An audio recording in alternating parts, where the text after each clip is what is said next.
Should you pay off your debt? It's actually one of the biggest money dilemmas that people face. And the wrong move could cost you tens of thousands because you have probably had two completely opposite rules. Pay off everything first or start investing or you're falling behind. But the problem is all of these can be wrong depending on your situation. My name is Duni, and in this video, I'll be sharing with you exactly how to decide what to do so you don't lose any more money or lock yourself in the wrong paths. So first, we need to talk about why so many people believe you have to be debt-free to start investing.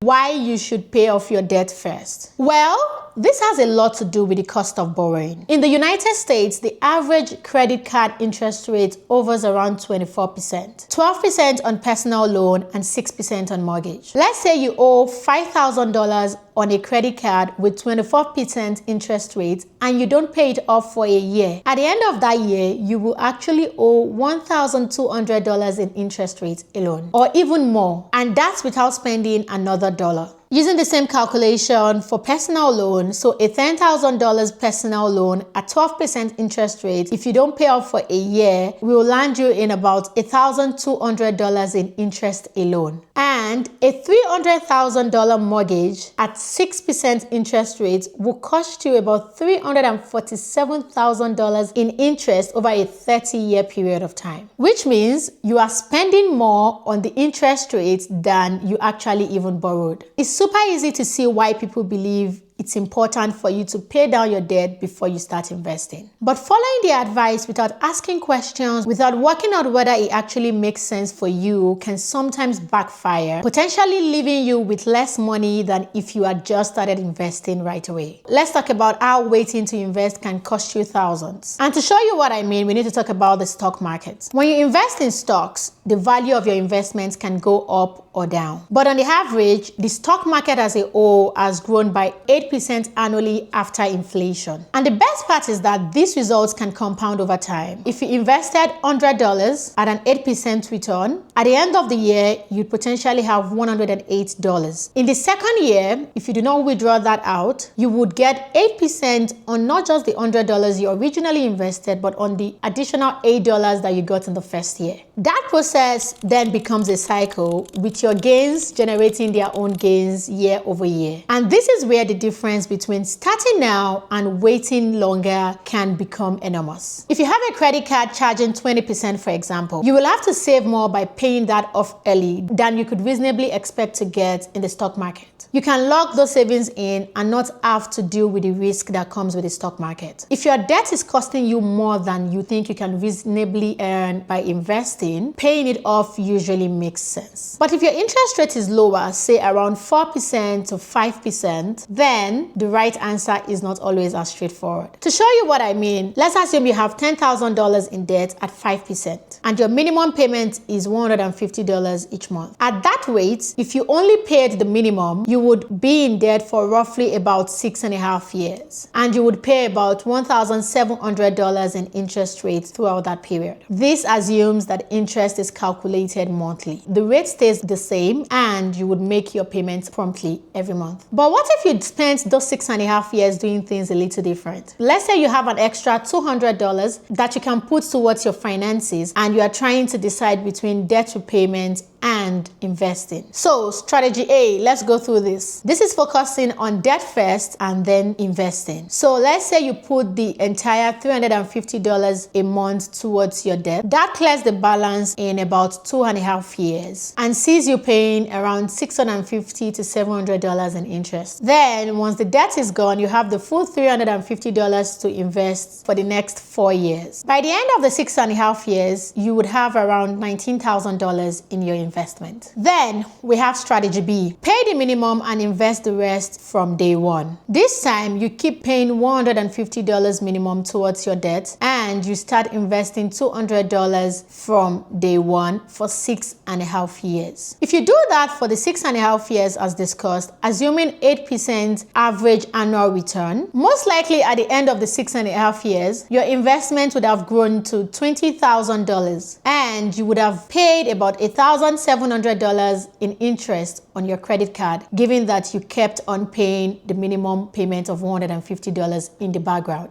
At a 5% interest rate, the difference between these two strategies is actually very minimal and negligible. Strategy A saves you about $1,000 in interest, while strategy B gives your investment more time to grow. And in this case, those two effects mostly cancel each other. And that's exactly why the decision is very confusing for many people. When debt interest is relatively low, the maths just doesn't give a very clear path. Small changes to assumptions like how much you invest, how long you invest for, what returns you earn, or how consistent you invest can easily tip the balance either way. Something else to keep in mind is that investing isn't free and isn't always guaranteed. Most platforms do charge a small fee which can reduce your returns over time. And the 8% figure we have used is an average. Some years you might earn more and some years you might earn less. So if you decide to invest, it's worth choosing a low-cost platform and remind yourself that your investments can fluctuate over time, specifically during the short term. Now, compare that to a high interest rate debt. If this was a credit card charging 20%, the calculation changes completely. At that rate, a $10,000 balance costs you about $2,000 in interest rate yearly. So in that case, paying off the debt early would most likely be the way to go, because the interest you're avoiding is far higher than what you can reasonably get or make in the stock market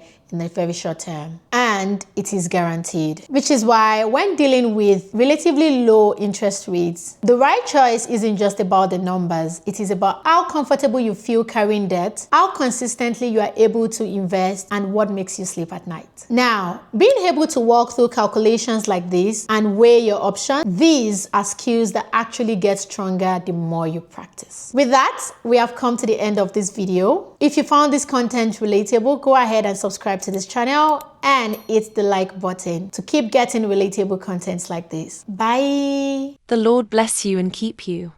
The Lord make his face shine on you and be gracious to you.